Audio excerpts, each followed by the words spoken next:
O Bifol, excelência em nutrição vegetal. Olá, eu sou a Najara Pereira, meteorologista da Climatempo, e em parceria com a Ubifol trago a previsão estendida para o sul do Brasil.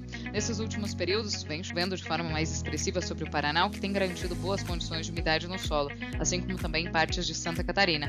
Já o Rio Grande do Sul vive uma situação crítica devido à estiagem prolongada, o déficit de umidade ainda é bastante acentuado no estado. Agora, a curto prazo, a gente já começa a observar uma tendência de diminuição da chuva sobre o Paraná. Nesses últimos dias, a chuva vem reduzindo, temos observado maiores períodos de tempo aberto que beneficiam as atividades de colheita, e no Rio Grande do Sul voltou a chover, especialmente em áreas de fronteira com o Uruguai e norte da Argentina. Essa chuva ainda não cessa a estiagem, mas aos poucos traz um alívio pontual e também beneficia lavouras que ainda estão em fase de desenvolvimento. Quanto às condições oceânicas, o grande destaque deste último mês foi o final da Laninha, fenômeno que predominou durante os últimos 3 anos, influenciou bastante o sul do Brasil e é um dos responsáveis pela ocorrência dessa estiagem prolongada sobre o Rio Grande do Sul.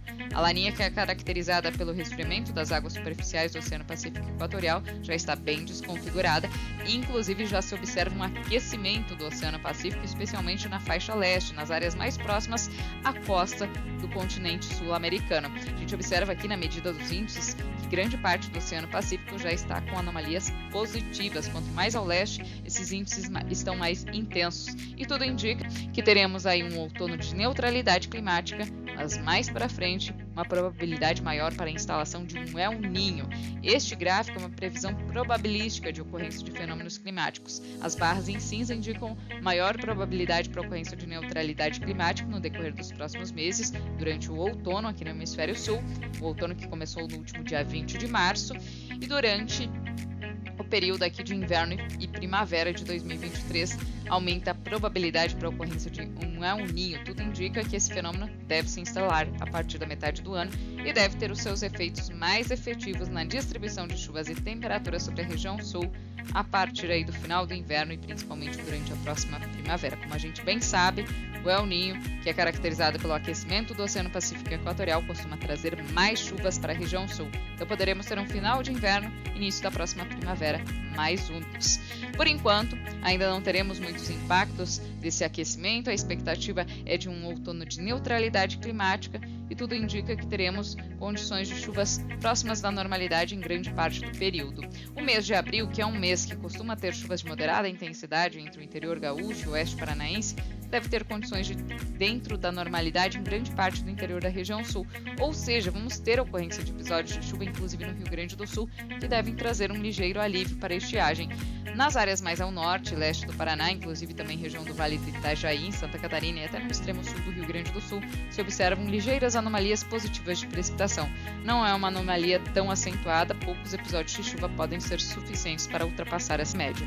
Para o mês de maio, por enquanto, expectativa de pouca chuva no Rio Grande do Sul. A chuva não se regulariza totalmente. Apesar de abril estar mais próximo da normalidade, maio está se mostrando mais seco. Isso pode trazer problemas para a fase inicial da instalação dos cultivos de inverno, especialmente do trigo. Pode faltar umidade no Rio Grande do Sul, que já vive uma situação crítica de escassez de umidade. No interior do Paraná, tendência de normalidade e até um pouquinho mais de umidade do que o normal para o mês de maio. E o mês de junho segue com uma característica muito parecida, mais seco do que o normal na metade sul do Rio Grande do Sul e com mais umidade em partes de Santa Catarina e Paraná. Mas grande parte da região, nessa área em tom de branco, uma condição muito próxima da média. A tendência é que a umidade aumente sobre o interior da região sul, já em reflexos da influência do fenômeno El Niño, a partir do mês de julho e agosto. A tendência é que o final do inverno seja mais úmido sobre o sul do Brasil e também o início da próxima primavera. Vamos agora às temperaturas. Mês de abril já com bastante oscilação da temperatura mínima, teremos ondas de frio avançando, madrugadas um pouco mais frias, inclusive não se descartam alguns episódios de geada em regiões serranas e na campanha gaúcha, mas nas demais áreas não se observa frio extremo. Temperatura máxima começando a ficar mais amena, o calorão deve reduzir no Rio Grande do Sul. Para maio já se espera um frio um pouco mais intenso, especialmente na segunda quinzena, há risco para a ocorrência de geadas entre o interior gaúcho e áreas mais ao sul do Paraná. Por enquanto não tem indicativo de extremo sobre áreas produtoras do Paraná, mas é importante ter cautela, monitorar porque não se descarta a ocorrência de geadas em áreas de milho segunda safra aqui do sul e oeste paranaense. Nas áreas mais ao norte, por enquanto, esse frio ainda não chega. E as temperaturas máximas ficarão um pouco mais amenas aí no decorrer deste mês. Durante o mês de junho, o frio mais intenso se expande. Tendência de bastante frio sobre o interior da região sul, com o aumento do risco de geadas desde o interior gaúcho até a metade sul e leste do Paraná.